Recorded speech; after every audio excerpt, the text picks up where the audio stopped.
But let's talk a little bit about these disaster savings accounts, catastrophe savings accounts. So for those who've not heard of them, they're designed kind of like a health savings account where you or your employer can put money in. Um, but they're also designed for low and moderate income where a nonprofit could put money in or the government could put money in.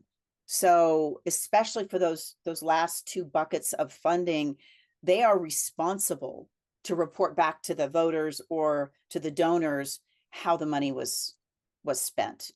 And the technology, Dave, that you've been talking about makes it so simple. So you've got not just the survivor, but everybody in the value chain is benefiting, except the fraudsters. They really lose out on what we're doing here. But you want to add anything to that whole idea? Yeah, and that's frankly the way the technology was built, right? Is to be able to add funds that can be discreetly managed based upon whatever your objective is or whatever the compliance protocol is. So you can load funds in an infinite number of wallets on our products, all of which each wallet can be managed independently of one another. So let's say there was a donor that wanted to donate a certain amount of funds for a certain purpose. Very easy to accommodate that. The water example is a good one. They want to load a wallet on a card for $50 a family exclusively for water. They can get that. Plus, they're going to get reporting that's going to show what how much water did they get.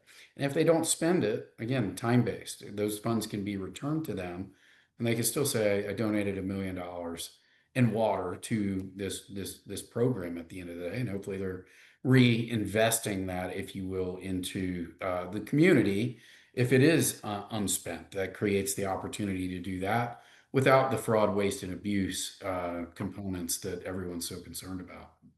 You just said something that we hear as a huge sigh of relief with a lot of the funders, the foundations or corporates or nonprofits. What they had been using in the past, they'd go and buy a gift card just off a rack at Walgreens or whatever, which has no data.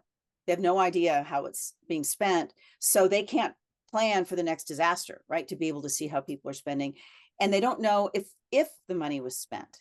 So what you just shared, Dave, is huge. And they've been really excited in that if those funds aren't spent for that disaster, they can go back to the funder and they can invest it in a future one. And they've got the transparency has been huge, especially when we're talking to the federal government or to states, that now they have visibility to how their funds are being spent versus Mhm. all the things that get into the news of, hey, $100 million got raised, where to go?